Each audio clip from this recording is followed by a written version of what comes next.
profesionales, material que teníamos que usar, oxigenoterapia, movilización de especialidades, en fin, podéis imaginar, ¿no?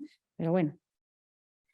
Esta foto realmente me encanta porque es cuando llegaron las vacunas el 27 de diciembre a la residencia más grande de Linares, más grande de Andalucía pública, la residencia para mayores de Linares, y el primer señor que se vacunó en Linares, y no sé si en toda Andalucía, con alguien, con otro residente que estaba en Sevilla, y realmente pues muestra la emoción de aquel momento. Nosotros estábamos emocionados. La gente nos aplaudía cuando llegábamos a la residencia, pues realmente. Y quería decir esto porque para nosotros la vacunación fue como una luna de miel. ¿Veis? Desde el inicio de la vacunación hasta la tercera dosis, la línea plana que tuvimos, es decir, bajaron drásticamente, yo lo puedo decir, no voy a decir los datos, pero los tengo, bajaron drásticamente el número de personas que ingresaban y el número de personas que fallecían. Es decir, la gente se seguía contagiando, bajaron mucho los contagios, pero bajaron por la ola. Sabéis que el COVID han sido olas, ¿no? Pues coincidía con el verano, con la Navidad, bajaron mucho los contagios, pero sobre todo bajaron mucho la gente que se ingresaba y los fallecimientos. Es decir, que para nosotros fue fundamental. Y la pandemia, como de todas las crisis, pues salen cambios, fue una oportunidad de mejora, es una oportunidad de mejora. Todas las crisis traen cambios y los cambios traen salir. Y en eso el campo de la enfermería, y perdonadme que sea un poco corporativista, somos especialistas en sacar de la debilidad la fuerza, ¿no? ¿Por qué? Porque la atención anterior a la pandemia era, como he dicho, muy heterogénea, había sitios muy bien organizados, los médicos, los enfermeros iban y en otros no tanto. Se había atendido sobre todo a las demandas y a las consultas burocráticas, había muy poca coordinación entre la atención primaria y los centros residenciales. No hemos dado cuenta que el trabajo en equipo es fundamental en todo y la coordinación es indispensable, es una cosa que no nos podemos saltar. La accesibilidad de los residentes, que tengo que terminar, vale, muy bien, ya termino. La accesibilidad de los servicios de esas personas eran más complejos que de la población general y existía un escaso uso de las TIC en la provisión de los servicios. Esta es la última. Por eso existe una necesidad, se ve una necesidad de cambiar el modelo de atención que ahora presentará mi subdirector Paco, basándonos en, lógicamente, creciente complejidad de las necesidades de cuidados. Porque ¿quién está en las residencias? Pues la gente más mayor que no se puede cuidar sola, ¿no? Y que además tiene enfermedades complejas, algunos crónicos, y que necesitan muchos más cuidados. Los recursos profesionales que existían, que los tomamos como un valor añadido, la atención sanitaria previa, pues que nos dimos cuenta o se han dado cuenta o no hemos dado cuenta todos de que había que mejorar, y los resultados tan positivos del seguimiento realizado en los centros durante la pandemia. ¿Por qué? Porque nos decían los directores de la residencia, es que no sabes lo que es levantar un teléfono y que haya alguien al otro lado. Lo que hablábamos ayer de la accesibilidad se tradujo en una dedicación de la residencia a las 24 horas. Y aquí termina mi trocito y ahora va a seguir Paco explicando este cambio de modelo. Muchas gracias.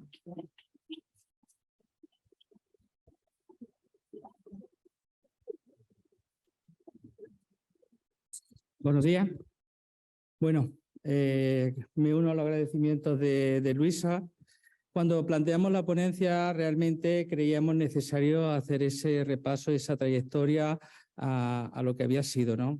Realmente nos invitan a esta ponencia para hablar un poco de nuestra experiencia, pero teníamos que ver qué había ocurrido y de dónde partíamos. Pues con todo lo que nos ha contado, llegamos a este boletín en donde nos habla del modelo de organización de nuestras residencias, donde ya nos está diciendo, hemos detectado una serie de problemas y tenemos que dar respuestas. No podemos mirar ya a otro lado, no podemos seguir callados, sino tenemos unos usuarios, unos residentes en el que hemos detectado una serie de necesidades y que tenemos que darle esa respuesta. En este documento aparecen 13 medidas, ¿no? 13 medidas en donde, pues, de distintos ámbitos, ¿no? De actividad asistencial, de organización, incluso de supervisión, ¿no? Distintas medidas para mejorar y hacer mucho más viable pues la vida o la etapa final de nuestros mayores. Nos encontramos Bueno, pongo ahí la silueta de Andalucía con los puntos donde están situadas las residencias. Hay una distribución heterogénea, o sea, se ve claramente cómo hay zonas mucho más dispersas y creo que nosotros por eso estamos aquí. Esta es nuestro área, el área norte de Jaén, donde se ve, ¿no?, pues la gran dispersión que existe a nivel de nuestros centros residenciales. Tenemos sitios donde hay una gran confluencia y tenemos sitios donde es muy disperso, pero nos encontramos muchas situaciones, ¿no?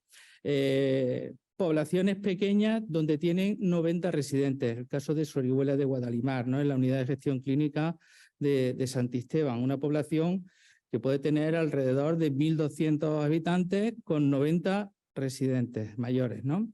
Y luego, sobre todo, nos encontramos una parte muy concentrada, como es el área de Linares, con estas 5 residencias y con esta distribución de usuarios, ¿no?, de residentes. Nos encontramos que tenemos 503 residentes de los 1.338 que tenemos en nuestro área. O sea, casi ese 50% lo tenemos concentrado aquí. Tenemos otro núcleo poblacional también grande, Andújar, donde el número de residentes no es tan grande como este, pero sí también se da esa circunstancia, ¿no? Una gran concentración, esto que lleva distintos recursos, distintas formas de respuesta y demás, ¿no?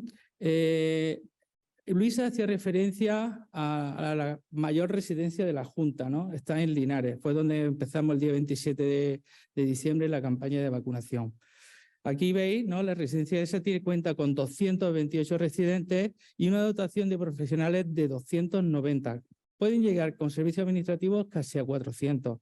Choca, ¿no? O sea, ¿tenemos más profesionales que residentes? Pues sí, es verdad que sí, pero no es la tónica. No es la tónica en el resto de residencias. La mayoría, el número de residentes supera a ese número de profesionales, con lo cual la calidad, los cuidados que se le prestaban tenían que verse afectados. Visto esto, ¿no?, veíamos que había que hacer una serie de mejoras. Una serie de mejoras que nosotros la hemos distribuido en estos 5 puntos. Había que hacer mejoras a nivel del personal, de los profesionales que atendían. Había que hacer mejoras a nivel de la atención sanitaria. Había que hacer mejoras en formación, investigación. Había que hacer mejoras para la calidad, aumentar la calidad. Y en medio estaba la tecnología de la información y la comunicación, un elemento que veíamos importantísimo, ¿no?, para obtener toda esa información y poder conectar pues todas las actuaciones que se hacían en nuestros residentes. ¿Y qué hemos hecho? Pues a nivel de personal, las mejoras con el personal pues empezaron pues la dotación de recursos. Contamos con 3 enfermeras gestoras de residencia, una enfermera gestora de residencias por cada 150 camas. Tenemos también la asignación, me he confundido, una asignación de 150 residentes por cada unidad de atención familiar, ¿eh? O sea, era un punto importante que pudiésemos unir, ¿no?, que pudiésemos asignar una población a los mismos profesionales. También hubo un aumento de recursos, ¿no?, que era una enfermera gestora de casos de residencias cada 450 residentes. Y luego, a nivel provincial, se desarrolló o se formó un equipo de coordinación de enfermeras gestoras de casos. ¿Con qué? Pues con la idea de darle continuidad, con la idea de prestar servicios iguales, que no haya diferencias, que no haya heterogeneidad que ya no encontramos cuando entramos en nuestra residencia. Y creo que este fue un paso bastante importante. En la mejora de la atención sanitaria pues había que trabajar los planes y procesos integrales, revisarlos, adaptarlos, ponerlos en práctica, actualizarlos, incluso definir las vías clínicas para dar respuesta a todos esos planes, ¿no?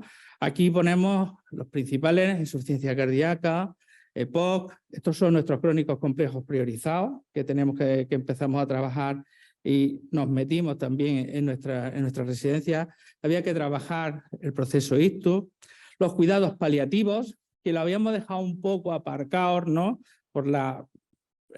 Nos habíamos sentido desbordados, ¿no? de la forma de trabajar durante la pandemia y teníamos que empezar de nuevo a trabajar con la cronicidad.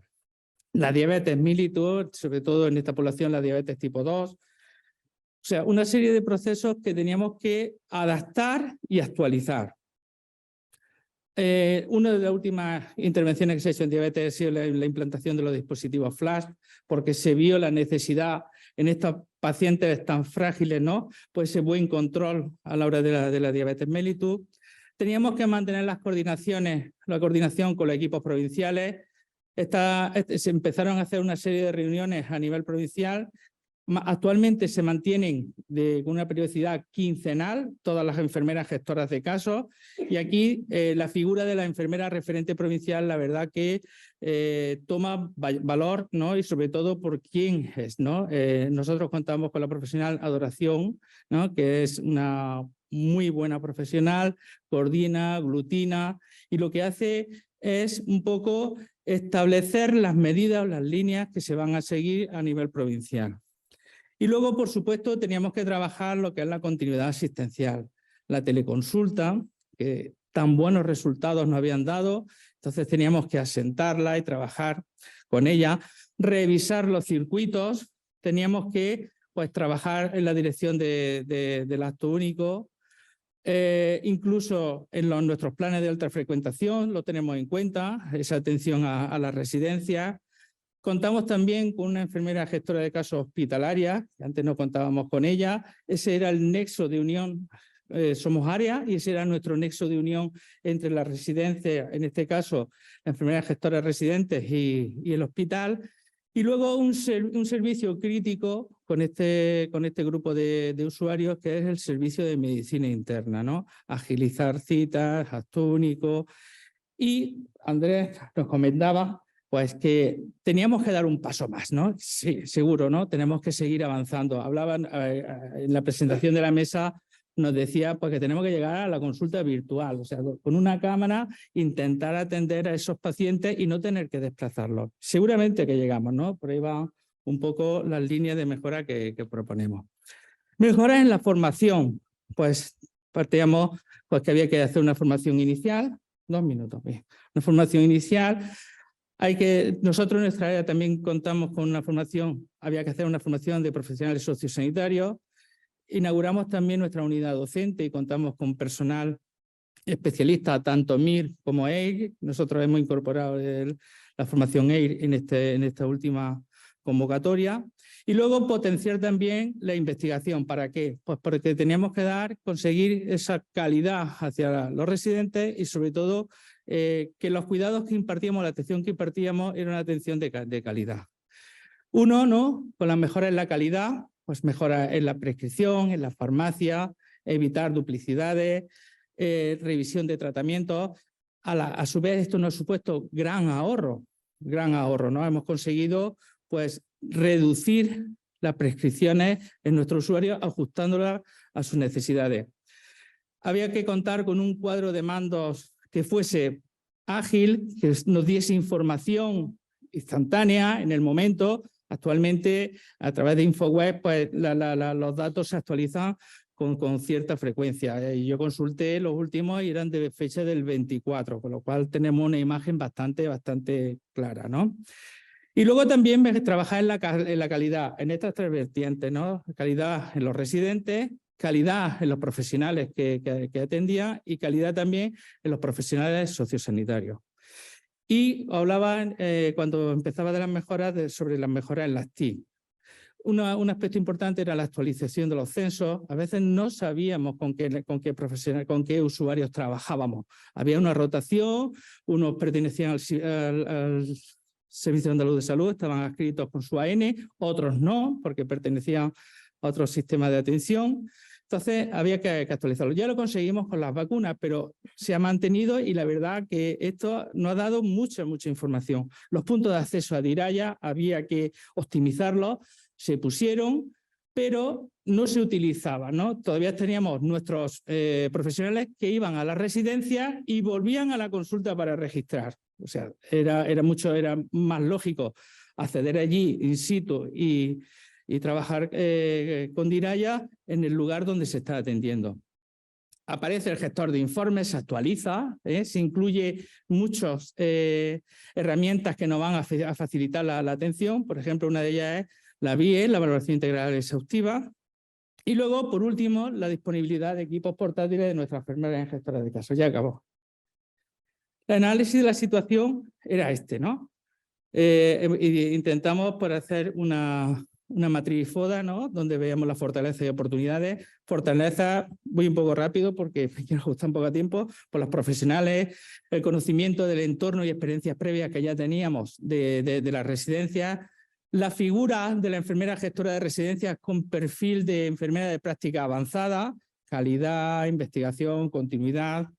Y sobre todo también veíamos una fortaleza el apoyo que se le había prestado desde nuestro Servicio Andaluz de Salud, ¿no? El que apareciese esa orden con esas recomendaciones de atención era algo muy positivo. Oportunidades, pues veíamos una oportunidad de crecimiento. Había que dar una respuesta rápida. Nos permitía conocer mejor, porque teníamos una visión que no se ajustaba a la realidad, no de lo que era el entorno sociosanitario, y definitivamente mejorar los cuidados.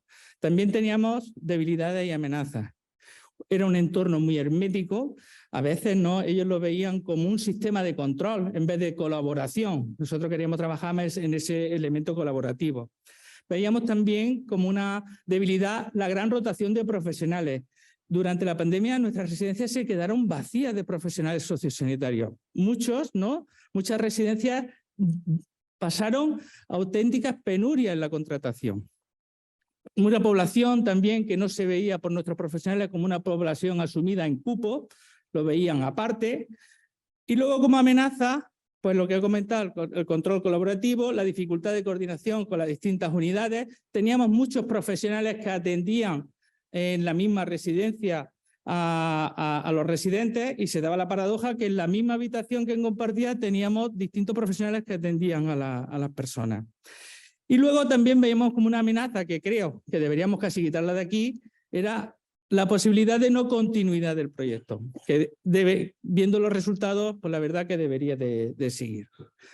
La implantación, pues empezamos con la selección de los profesionales, el perfil que se ajustara, se formaron, se asignaron las residencias, nosotros hicimos una asignación geográfica, contábamos con 3, hicimos una asignación geográfica. Eso nos ha dado algunas descompensaciones en cuanto a asignación. Tenemos enfermeras gestoras de casos que tienen asignados unos 500 profesionales, ¿vale? Que se supera un poco la ratio que estaba indicada de 450, pero geográficamente y para trabajar era mucho más fácil, mucho más accesible. Presentación a los distintos equipos profesionales de las unidades de gestión. Cada enfermera residente fue a su unidad de referencia para presentar el proyecto y darse a conocer para trabajar conjuntamente. Y luego, por último, el contacto con las residencias. Los resultados es pronto, pero ya se van viendo, ¿no? Hemos conocido, bueno, a nuestra población. Esta es nuestra población. Tenemos 1.300 residentes, 876 mujeres y 462 hombres. La franja de edad con más número de residentes pues va por encima de los 75 años.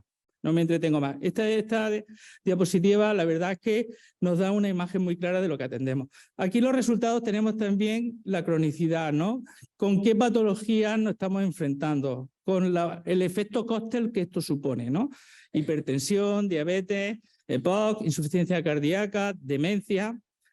Hemos empezado, ¿no?, a hacer nuestras valoraciones y obtenemos feedback. Estos son nuestros datos. Claramente se ve pues, que la franja de dependencia total a dependencia moderada son las barras más largas, ¿no? Es donde más residentes tenemos.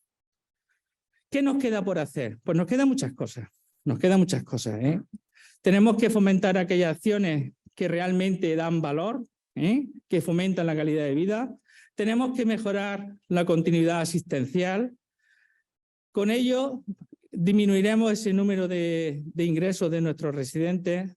Tenemos que potenciar la investigación y, sobre todo, tenemos que mejorar esos indicadores y transformarlos en resultados de salud, ¿no? Más calidad de vida, más vida con calidad, ¿vale? Y esos puntos suspensivos, pues porque tendremos que ir incorporando muchos elementos a este modelo. Termino con esta imagen. Esta imagen creo que nos da identidad. Este es nuestro olivar, es nuestro olivar tradicional, con un tronco fuerte, con muchos años, pero que se tienen que ir adaptando a las nuevas situaciones. Cuando se poda esa oliva, aparecen nuevos brazos, nuevas ramas, que es lo que le dan fuerza y estabilidad al sistema. Y eso es lo que pretendemos, ¿no? Partir de ese tronco e ir añadiendo recursos y añadiendo gente que se sume para dar esa calidad, esa atención y esos cuidados que se lo merecen. Y con esto terminamos. Perdonad que no haya pasado.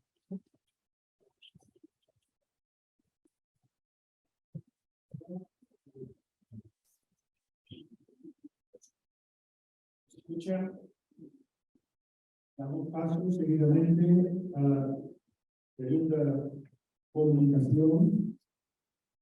Hoy implantación de la tema donde tenemos de tipo 2 del área de gestión sanitaria de Jerez, por el nordeste y Sierra Cádiz, por el Juan Oldea Calderón. Decirle Juan,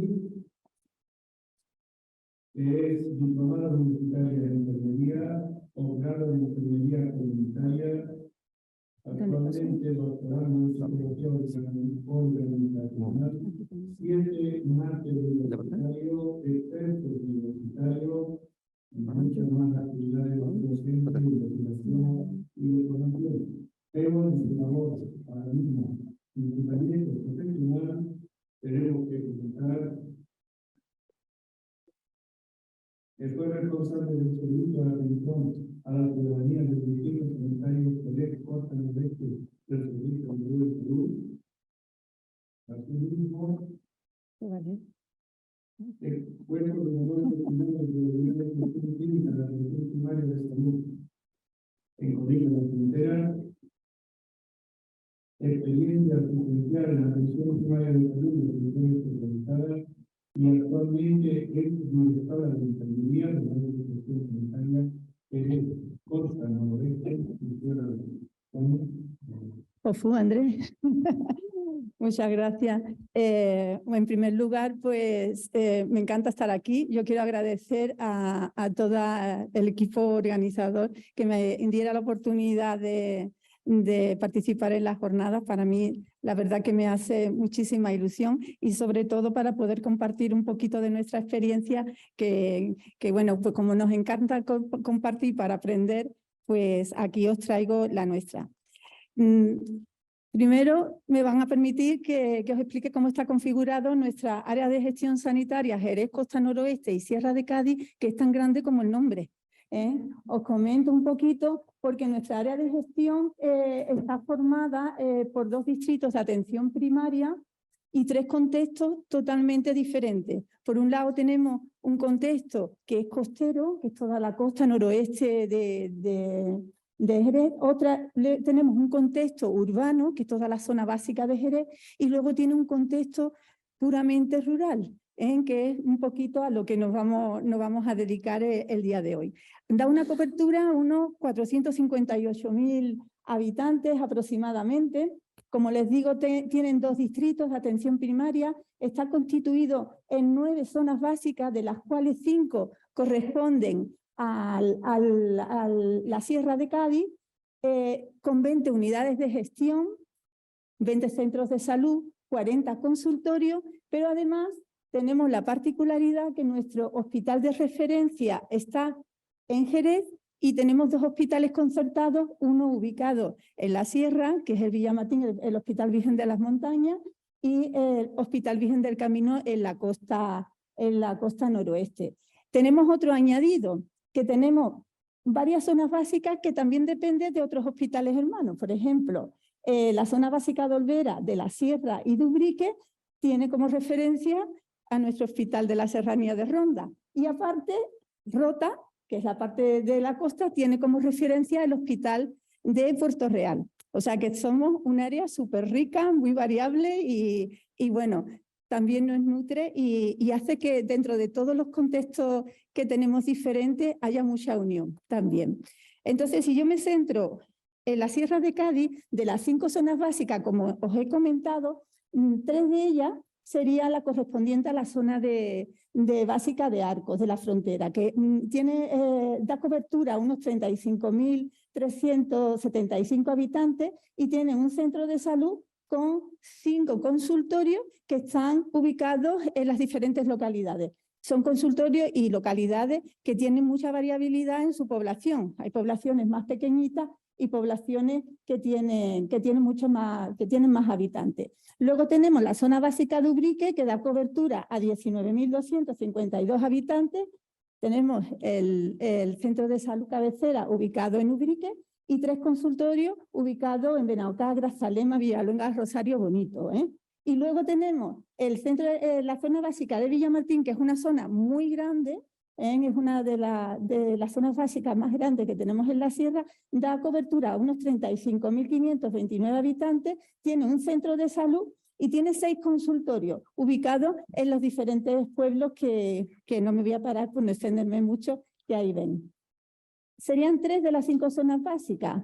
Estas 3 hemos traído las cronas con respecto a los hospitales de referencia. Y como ven, en estas 3 zonas básicas, pues oscilan entre unas cronas de 12 minutos hasta 52 minutos del hospital de referencia, como es el caso de Algar, ¿no? Que está en la zona básica de Arcos de la Frontera.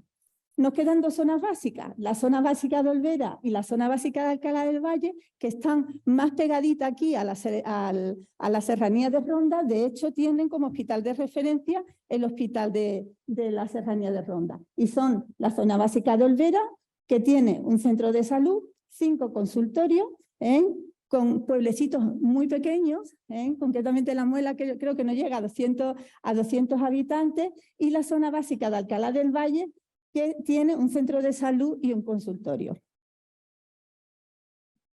Entre las cronas de estas 2 zonas básicas, que están más alejadas con respecto al hospital de referencia, pues también oscilan. Como sabemos, el ámbito rural, una de las características que tiene es la gran dispersión geográfica y tenemos cronas como de Setenil, que al hospital de referencia de entre 22 minutos aproximadamente 46 minutos en el caso de La Muela. Bien, pero centrándonos en el tema que nos ha traído hoy aquí, comentaros un poco que, como todos sabéis, el Plan Integral de Diabetes de Andalucía, pues como tiene entre sus objetivos disminuir el impacto en mortalidad y aumentar la calidad de vida de las personas con diabetes. Entre sus líneas de acción tiene también la implantación de nuevas tecnologías o tecnologías avanzadas para mejorar ese control de diabetes. Y ahí es donde entra nuestro tema del día de hoy, que es la monitorización flash en las personas con diabetes mellitus. Si nos vamos a los antecedentes, ya en abril del 2018 hubo una resolución donde estos dispositivos se incorporaban en cartera de servicio específicamente en pacientes con diabetes tipo 1, si recuerdan, en edades comprendidas entre los 4 y los 17 años, ¿vale? Luego indefinida a partir de los 18 años en estos casos.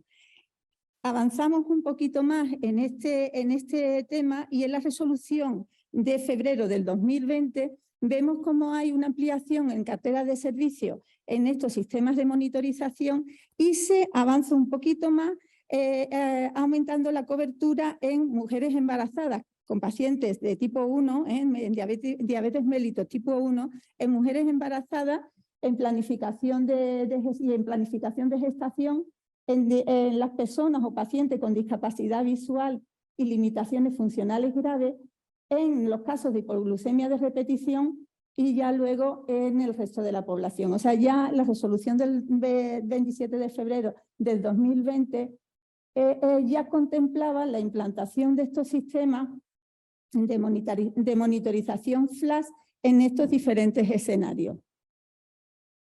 Si nos vamos a la resolución de ese año, de abril del 2022, esto ha supuesto un importante avance.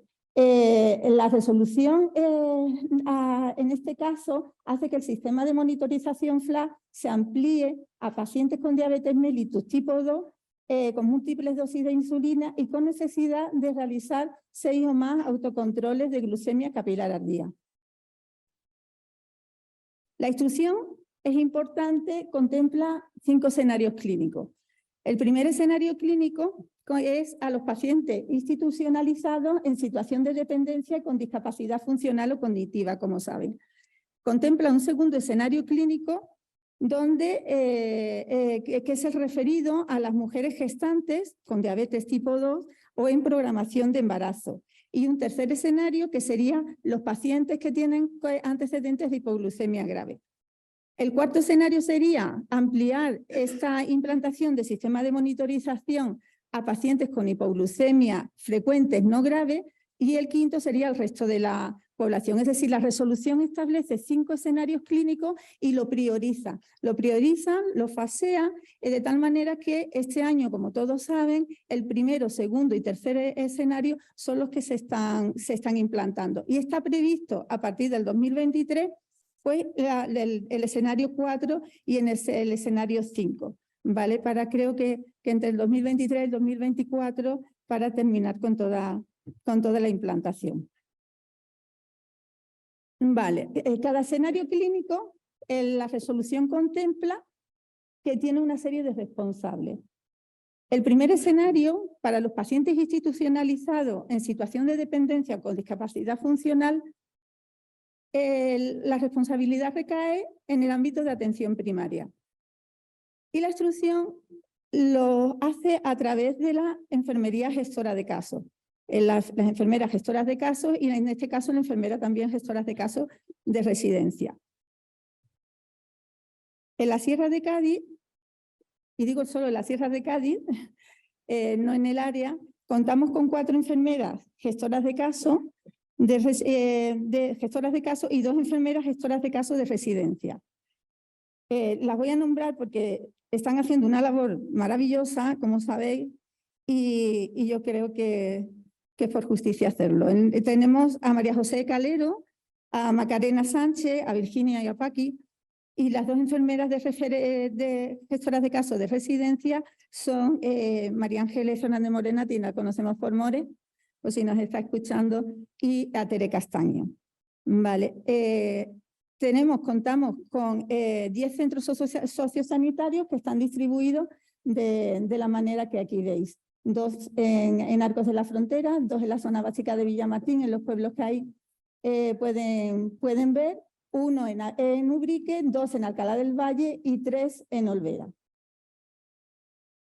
Los 2 siguientes, digamos, escenarios clínicos que están referidos a las mujeres gestantes en programación de embarazo y en pacientes con antecedentes de hipoglucemia grave, los responsables de estos 2 escenarios clínicos van a ser los servicios o las unidades de endocrinología y nutrición, que en nuestro caso se está llevando a cabo por el Hospital Universitario de Jerez, donde tenemos un magnífico equipo de endocrinología y nutrición que está liderado por la jefa de servicio de Lourdes García Doncel y la enfermera referente de las consultas de diabetes, que es Conchi Cruzado, y el Hospital de Serradía de Ronda, que cuentan con dos enfermeras de práctica también, de perfil de práctica avanzada, que es en el caso de la Serranía, ¿no? de Ronda. En el caso de Olvera, por ejemplo, y de Ubrique, ¿no? Bien, en el proceso de implantación que nosotros hemos llevado a cabo en nuestra área de gestión ha tenido un papel muy importante lo que es la formación. Se ha desarrollado una formación virtual teórica, que esta es la formación que todos conocemos, que es corporativa, ¿vale? Que estaba destinada directamente a las enfermeras gestoras de caso. Ha habido una sesión formativa, también presencial, dirigida a enfermeras gestoras de caso. Esta se llevó a cabo en el hospital y ha tenido la peculiaridad de que también estas enfermeras gestoras de caso han podido pasar por la consulta de endocrino para realizar las prácticas. Tuvieron oportunidad de también la parte teórica trasladarla a la parte práctica. Ha sido súper importante las sesiones formativas que se han realizado a todos los responsables de diabetes de todos los centros de salud.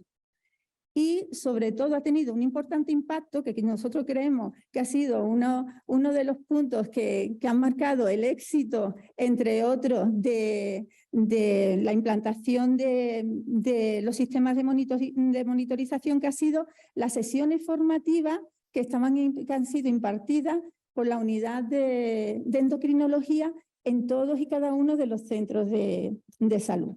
O sea, se han trasladado los equipos enfermeros y endocrinos del hospital y han ido a cada uno de los centros de salud hasta el último de la sierra y han compartido todas esas sesiones formativas. Como una de las características y fortalezas de esta sesión es que también han sido compartidas por las enfermeras gestoras de casos que habían sido anteriormente también formadas, con lo cual ya estamos intentando cazar bien el equipo. Por un lado está el ámbito hospitalario, que se acerca al ámbito de atención primaria, y por otro lado están los referentes de los centros de salud, los profesionales de los centros de salud y las enfermerías gestoras de casos. Entonces, estamos intentando alinear todos los astros, ¿vale? Los docentes fueron, en este caso, los profesionales de la unidad de endocrinología y nutrición. Fijaros, me voy a parar un poco aquí en esta diapositiva, porque en poco quiero reflejar mucho. ¿Qué es lo que creemos en nuestro equipo que ha sido clave para que este proceso se esté poniendo en marcha y veamos que va cada vez pues cogiendo un ritmo bastante bueno y bastante avanzado? En primer lugar, ha sido la coordinación entre los ámbitos asistenciales. Esto es fundamental. Nosotros, el hecho de que en la formación hubieran estado unidos, que se hubieran trasladado desde el ámbito hospitalario a los centros de salud, que unos y otros vivieran la realidad de cada uno, que eso es básico, que sobre todo conectaran, porque independientemente de que el escenario 1, la responsabilidad recaiga en atención primaria y el escenario 2 y 3 recaiga en el ámbito hospitalario, el paciente es uno y el paciente va caminando en función de sus criterios clínicos, en función de su situación, o bien en el ámbito comunitario o en algún momento puntual tiene que ir al hospital y tiene que sentir que no existe esa diferencia en todo el proceso. Entonces, tener localizado y tener conectado a los profesionales para nosotros ha supuesto, digamos, uno de los puntos fundamentales. Por otro lado, ha funcionado mucho la personalización de la atención. Nosotros en todos los centros de salud tenemos la atención personalizada, pero concretamente en la sierra en unos niveles muy avanzados, ¿vale? Todos los centros de salud tienen constituidos sus equipos, los equipos médicos y enfermeros comparten el mismo grupo de pacientes, se están reorganizando las agendas. Esto está provocando que las agendas... 5 minutos, vale. Esto está provocando que las agendas se homogeneicen, que intentemos trabajar y darles espacio a nuestros centros y en nuestras consultas de una forma más consciente y más estructurada, de manera de que nos permita estar conectados tú conmigo y yo contigo. Entonces, tenemos equipo médico y enfermeras referentes, enfermera gestora de casos referente de la unidad, tenemos enfermera gestora de casos referentes de residencia que conectan con los referentes de los centros sanitarios, médicos y enfermeros, y de esa manera el paciente y la persona cuidadora pueden identificar perfectamente cuáles son sus referentes y, ojo, también cómo funciona su centro. Porque la personalización lo que ha traído también es que el ciudadano es conocedor de cómo está la organización del centro y sobre todo cuando necesita que le resuelva un problema de salud, vaya precisamente al sitio indicado. Entonces, nosotros lo vemos como una de las fortalezas. Fijaros, tengo los datos a día de hoy que me lo han facilitado. Nosotros a día de hoy en nuestra área tenemos desde la resolución a pacientes con diabetes mellitus tipo 2, tenemos implantados 170 dispositivos, ¿vale? 61 se han implantado en el hospital. 109 se han implantado en atención primaria desde la resolución, de los cuales 34 se han implantado en el ámbito rural, en la Sierra de Cádiz. Y de esos 34, 14 en centros sociosanitarios. Y esto ha permitido, pues como lo veis, muchas fortalezas. Voy a poner aquí. Esto ha permitido, pues, mejorar, pues eso, la calidad de vida de los pacientes y de las personas cuidadoras, ¿vale? Porque no solo porque la evidencia lo dice, sino porque también lo estamos percibiendo, la mejora de la relación terapéutica entre el paciente y el profesional. Esto ha permitido también aportar mucha seguridad y mucha tranquilidad a las personas cuidadoras y también a los trabajadores sociosanitarios de los centros, de las residencias de mayores. Ha generado sobre todo muchísima confianza, ha permitido también a la hora de la toma de decisiones compartida que sea una toma de decisiones compartida mucho más consciente y mejora desde luego la accesibilidad y la satisfacción del ciudadano. Y sobre todo, bueno, pues reduce la aparición de complicaciones agudas. Con respecto a los profesionales, y hablando en una reunión hace una semana con las enfermeras gestoras de casos, que son las que se han encargado, ¿no?, de implantar en este caso los sensores, comentaban que ha fomentado mucho la coordinación y la relación entre los diferentes ámbitos asistenciales. Sobre todo nosotros que somos área tenemos esa oportunidad de hacerlo, pero que yo invito a los que no son de participar en ello porque es algo que mejora mucho lo que es no solo el trabajo en equipo, mejora la accesibilidad, mejora la seguridad del paciente, mejora la calidad asistencial, la equidad, mejora también una atención mucho más eficiente y da mucha satisfacción al profesional. Vale, en definitiva, no sé si está Paco por aquí, volvemos a hablar de lo mismo, Paco, me quedo con los tres, ¿vale? Humanización, ¿no? Eficiencia y accesibilidad. Pues estamos viendo cómo se implanta un sistema, pero la esencia es lo mismo, mejorar esas tres, digamos, ideas, ¿no?, fundamentales que ayer nos trasladabas. Bueno, para octubre y noviembre vamos a seguir avanzando en temas de formación. Como sabéis, hay una formación corporativa que es un MOOC que yo lo recomiendo hacer. Esta es un curso fantástico. Se ha insistido a los profesionales que es importante que adquieran esa formación y tenemos dos formaciones más que son presenciales dirigidas a enfermeros que os voy a leer porque el motivo de esta formación es adquirir conocimientos y habilidades en el desarrollo de actitudes necesarias para formar, fijaros, a los pacientes y a las personas cuidadoras en la integración de los sistemas de monitorización en sus vidas. Y eso es muy importante porque la educación diabetológica a las personas y a los pacientes y a las personas cuidadoras es fundamental. Tenemos dos sesiones que se van a hacer formativas en el mes de noviembre que también tendrán su práctica en el ámbito hospitalario. Esta formación se imparte por una enfermera con perfil de EPA de la unidad de diabetes y una enfermera gestora de casos, ¿vale? Bueno, y entre los retos, y ya termino, Andrés, está pues los avances de los sistemas de información.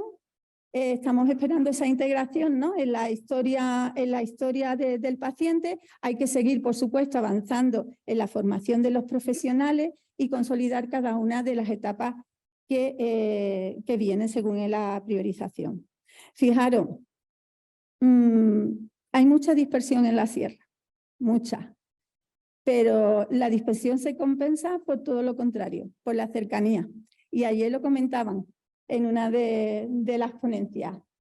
En la sierra no hay distancia a pesar de las dificultades, porque la red de profesionales está muy unida Y da igual que sea dentro de una zona básica, que sea dentro de un centro de salud o que sea en el mismo distrito de atención primaria, ¿vale? O sea que yo creo que se compensa en el ámbito rural por las características específicas que tiene el ámbito rural esa dispersión con una cercanía inmensa. Mientras os paseo brevemente por algunas zonas de la Sierra de Cádiz, a mí me gustaría dar las gracias a las enfermeras gestoras de caso por el trabajo espectacular que están haciendo y por su apuesta y porque creen en esto.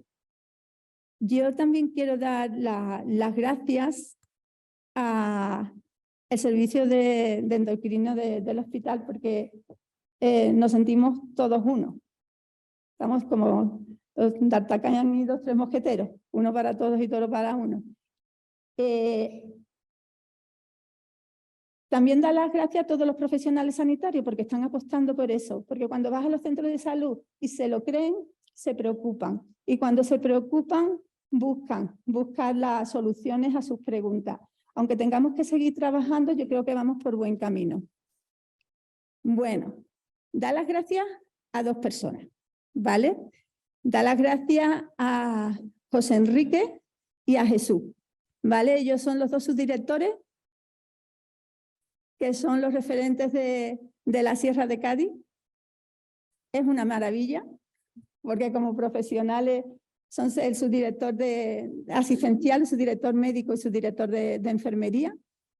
Tienen un conocimiento de la sierra muy profundo y es un gusto y es un placer trabajar a su lado. También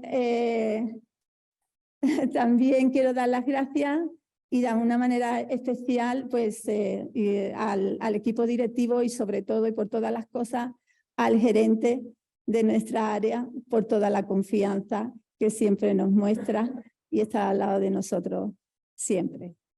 Bueno, y aquí os dejo con este cachito bonito. Bueno, seguidamente, gracias Juani, nuevamente. Seguidamente vamos a continuar ya con la tercera comunicación que tratará sobre dando respuesta en equipo a la salud mental. La profesional realiza su trabajo en el área de gestión sanitaria este de Málaga Axarquía. Reseñar de María Muñoz Morente, que es facultativa especialista de psicología clínica en la unidad de gestión clínica de salud mental de la Axarquía. Referente en el área de gestión sanitaria este de Málaga Axarquía del proceso asistencial integrado de ansiedad, depresión y somatizaciones. Actualmente desarrollando en el área de gestión sanitaria este de Málaga, Axarquía, el programa de psicología clínica en atención primaria. Ha formado parte del grupo director del programa de salud mental que coordina esta estrategia a nivel andaluz. Y ella está colaborando ya en su segundo año en la implementación en toda Andalucía. Adelante, María. Muchas gracias, Andrés. Bueno, en primer lugar, dar las gracias al comité organizador por el interés en presentar y dar a conocer esta experiencia y también a mi área sanitaria por facilitar y apoyar mi presencia hoy aquí. El área este de Málaga Axarquía, lo tenemos aquí en el mapa, es la parte oriental de la provincia malagueña. Da cobertura a una población de 163.500 habitantes y además del hospital comarcal tiene 8 unidades de gestión clínica de atención primaria. En todas ellas se da la misma situación que venimos comentando a lo largo de esta jornada de la dispersión geográfica. Me encanta el nombre que se le ha puesto a las mesas, en lo de experiencia, porque es verdad que para mí está siendo toda una experiencia que empezó en el 2006 y que nace del debate y del cuestionamiento que los profesionales de salud mental nos hacemos de la atención que estamos prestando, de si verdaderamente es eficaz lo que estamos haciendo. Tenemos una demanda que siempre supera los recursos que tengamos, una demanda que viene muy mediatizada por un enfoque biologicista donde la farmacología es la primera medida y con una tendencia de nuestras intervenciones en salud mental, tanto psiquiátricas como psicológicas, que tienden a la cronicidad y que tienden a la medicalización de las problemáticas. Aquí ha pasado algo.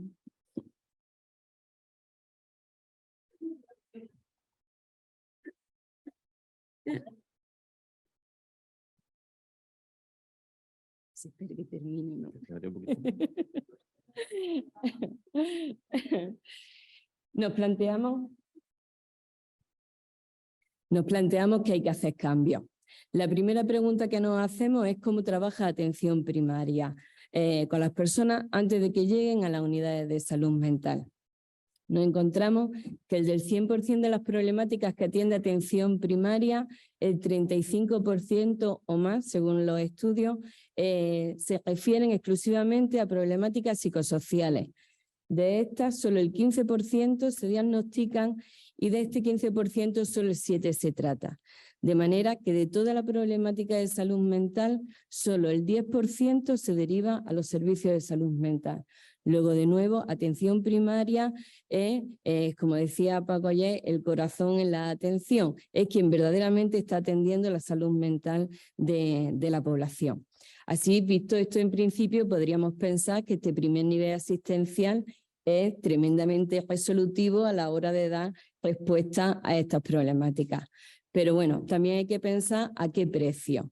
Tenemos unos profesionales totalmente desbordados por los trastornos mentales comunes, con un incremento continuo del gasto farmacológico, un incremento continuo de las bajas laborales por los temas de salud mental y sin contar con la posibilidad de llevar a cabo tratamientos psicológicos que según las guías de práctica clínica son los indicados en la atención a los trastornos mentales comunes. En un primer estudio que realizamos haciendo un análisis de todas estas derivaciones, encontramos esto mismo, que ya decía la bibliografía, fármacos como primera elección, apenas un apoyo arreglado a nivel psicológico, una dinámica de puerta giratoria. Nos encontramos que más del 25% de las nuevas primeras son reinicios. Y también analizamos la capacidad que tiene atención primaria para decidir si la derivación se hace hacia la psicología clínica o hacia psiquiatría. No tenemos que olvidar que somos un servicio en el que convivimos dos facultativos diferentes. Y vemos que el no hacer caso al criterio de atención primaria nos vuelve ineficaces, porque luego eso genera dentro de nuestro propio servicio una cantidad de interconsultas continuas entre ambos facultativos.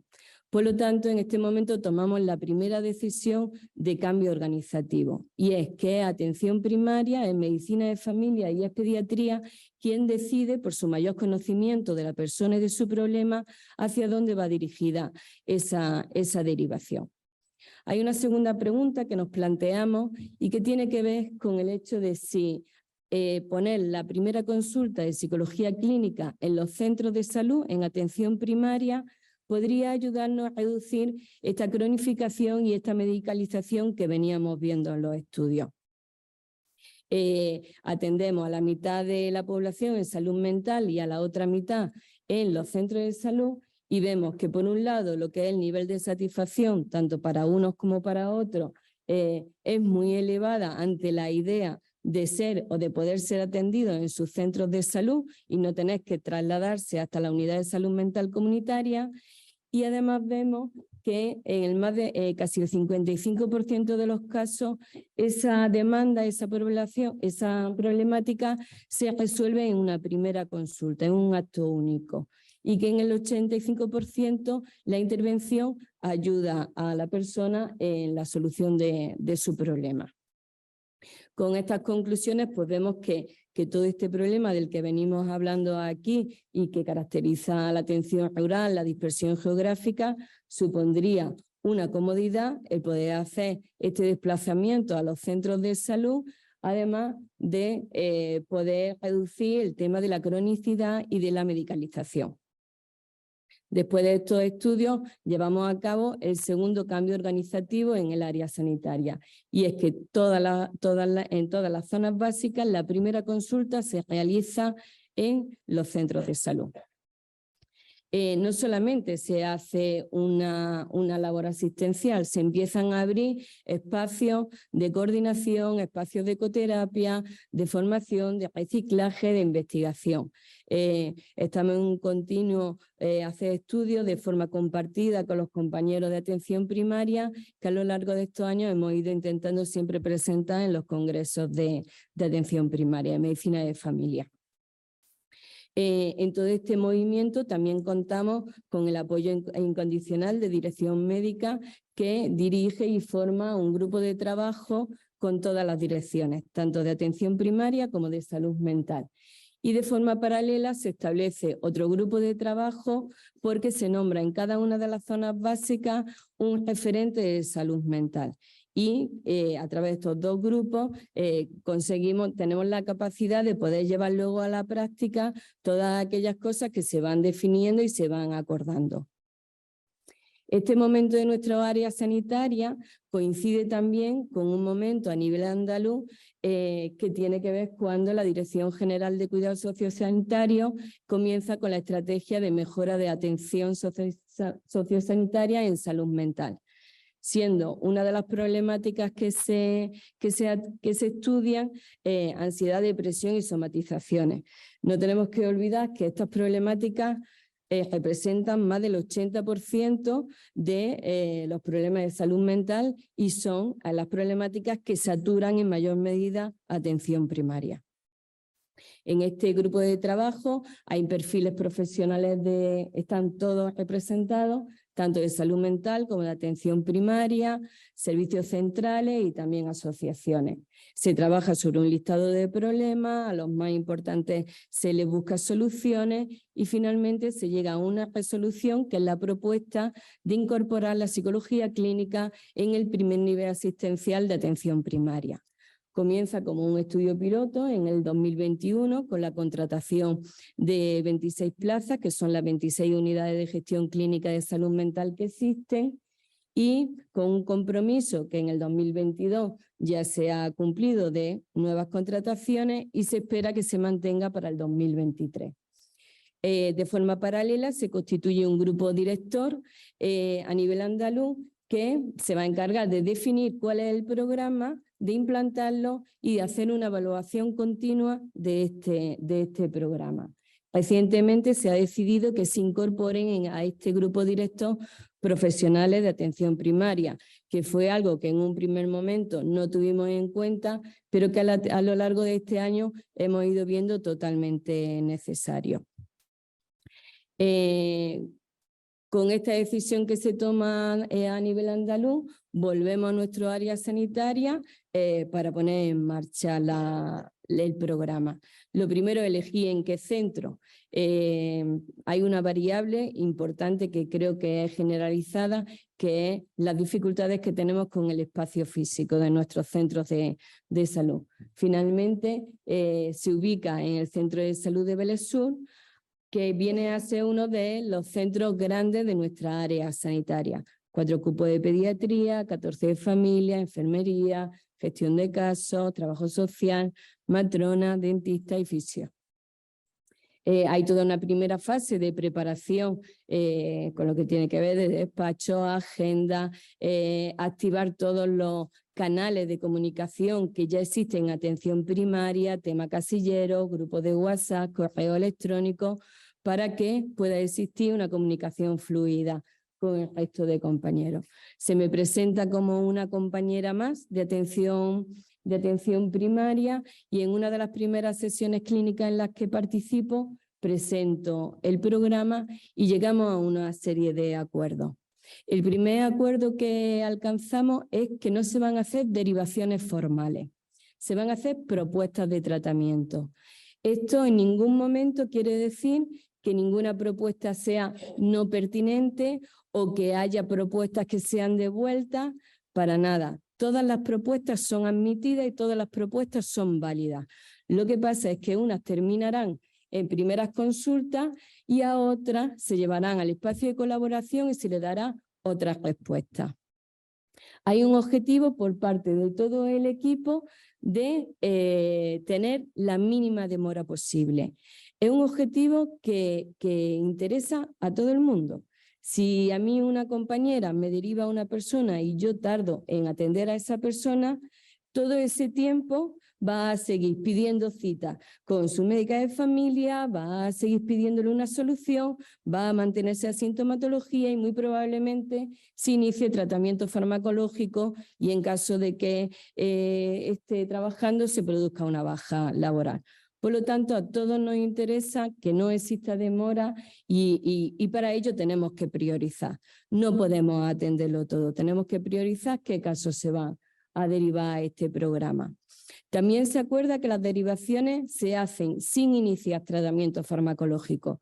No podemos activar en un solo momento dos tratamientos, el farmacológico y el psicológico, sin hacer caso a la guía de práctica clínica y sin tampoco ver la evolución de ninguno de los dos tratamientos. También acordamos que las derivaciones, en caso de que haya una baja laboral por trastorno mental, se haga al inicio, antes de que la situación se cronifique, y las propuestas pueden ser atendidas en un acto único o en propuestas de tratamiento. Mi persona está, el espacio de consultoría está accesible todos los días a través de todos los canales, sea en el despacho, teléfono, pasillo, cafetería donde desayunamos, cualquier sitio es bueno para hacer una consulta. El espacio no es solamente asistencial, el espacio se acompaña de un espacio de colaboración, de una intervención comunitaria y de unos espacios diseñados para el trabajo en promoción y prevención. ¿Por qué lo de la intervención comunitaria? Todos tenemos aquí claro que cardiólogos, neumólogos, todos trabajan en centros sanitarios. Con los psicólogos no pasa lo mismo. Estamos los psicólogos especialistas en psicología clínica, que estamos en el sector sanitario, pero hay toda una red de atención psicológica fuera de sanidad con la que no estamos trabajando. Y si no trabajamos, nos hacemos cargo de demandas que no son nuestras. Yo en mi centro de salud tengo un contacto directo con los 5 psicólogos de los 5 colegios adscritos a mi centro, con los 3 psicólogos de los departamentos de orientación de mis 3 institutos y con todos los compañeros de psicología de servicios sociales. Tenemos maltrato a la mujer, infancia y familia, equipo de tratamiento familiar, centro comarcal de drogodependencia.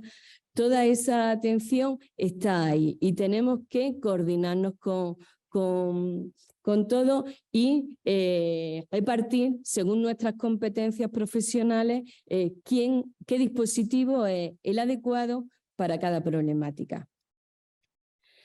El mapa de activos, comentaba ayer Nieves, si tenemos que recetar activos de salud tendremos que conocerlos y tendremos que conocer los que existen en los barrios adscritos a mi centro de salud.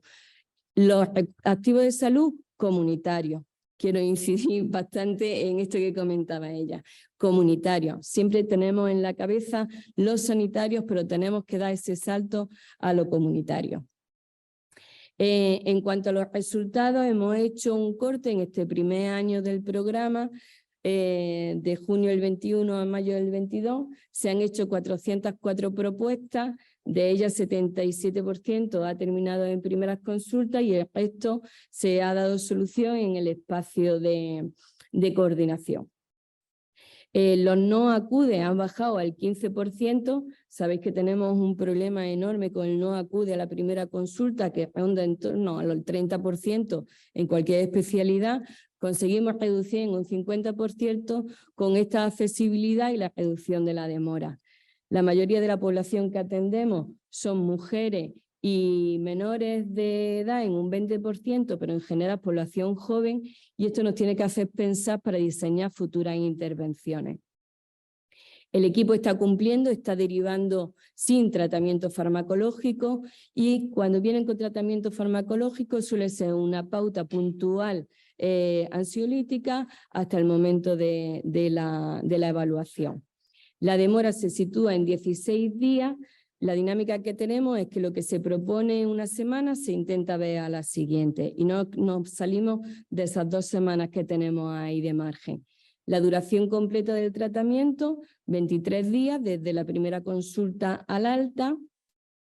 Solamente un 6% de las derivaciones han llegado a salud mental, tanto a unidades de salud mental comunitaria como al tercer nivel, y el 41% se ha resuelto en acto único y el 53% en tratamiento. Tratamientos que en más del 80% de los casos no han superado las 5 consultas.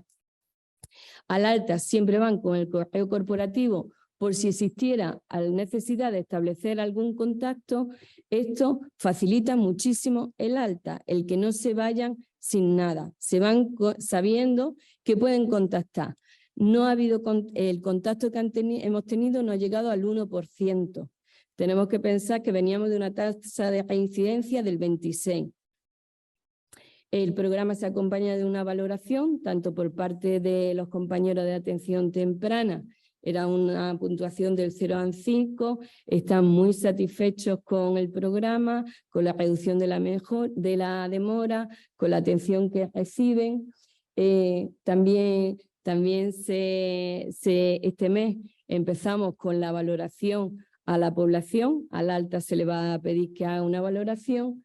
Ella es Miriam, la directora de mi centro de salud, y a todos estos puntos positivos que he comentado, ella también ve que nos faltan cosas que hacer.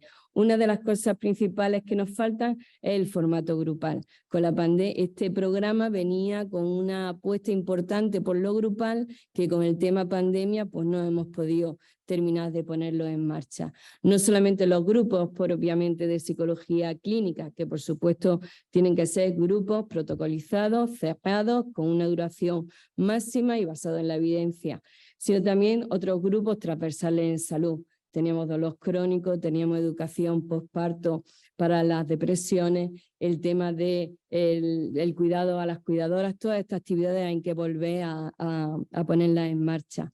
Principalmente ahora muy comprometidos con la puesta en marcha de los grupos GRAFA, una estrategia que tenemos ahí desde el 2016 y que ahora tanto el programa de salud mental como la estrategia de cuidado están interesados en poner en marcha. Es una actividad necesaria, no solamente cuentan con el apoyo del programa de psicología clínica, sino también con toda una experiencia de décadas de la enfermería de salud mental que viene haciendo este trabajo. En nuestro área llevan desde el 2009 haciendo los grupos y hoy por hoy ya han ofrecido su compromiso para asesorar y apoyar a todos los compañeros de atención primaria para ponerlo en marcha.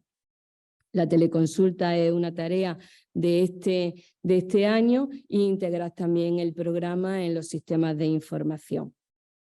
No quería terminar, yo hoy estoy aquí, pero no quería terminar sin agradecer a José Carlos Rodríguez, que es nuestro director de la UGC de Salud Mental, su apoyo, porque sin él este camino no lo podríamos haber andado. Y también a Pedro Vega, psicólogo clínico, que fue el que dio los primeros pasos allá en el 2006 y que hoy por hoy sigue todavía caminando. Y sobre todo, muchísimas gracias a Atención Primaria por abrirnos las puertas de su casa y dejarnos estar allí y poder ayudar en lo que podamos. Muchísimas gracias.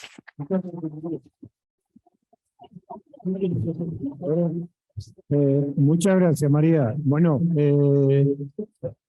en primer lugar, ahora queríamos terminar a las 10:30, pero el problema técnico, para darle paso a una ponencia que viene ahora, que ya la presentarán, que creo que estamos todos interesados en verlo, ¿no?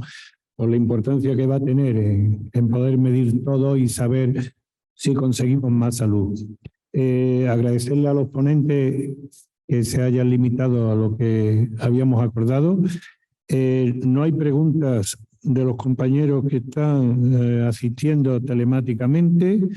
Yo daría ahora un turno de palabra, de preguntas, perdón, a los que estáis aquí.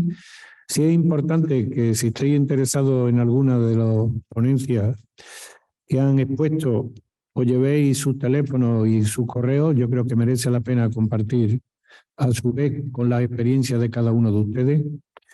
Y yo cerraría, pero antes, muy brevemente, pero antes, si alguien tiene alguna pregunta para los compañeros de la mesa.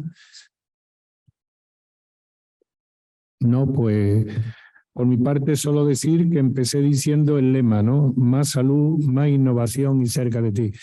La experiencia de los compañeros que han subido demuestran que podemos dar más salud, innovamos y, por supuesto, acompañando a los pacientes. Muchas gracias.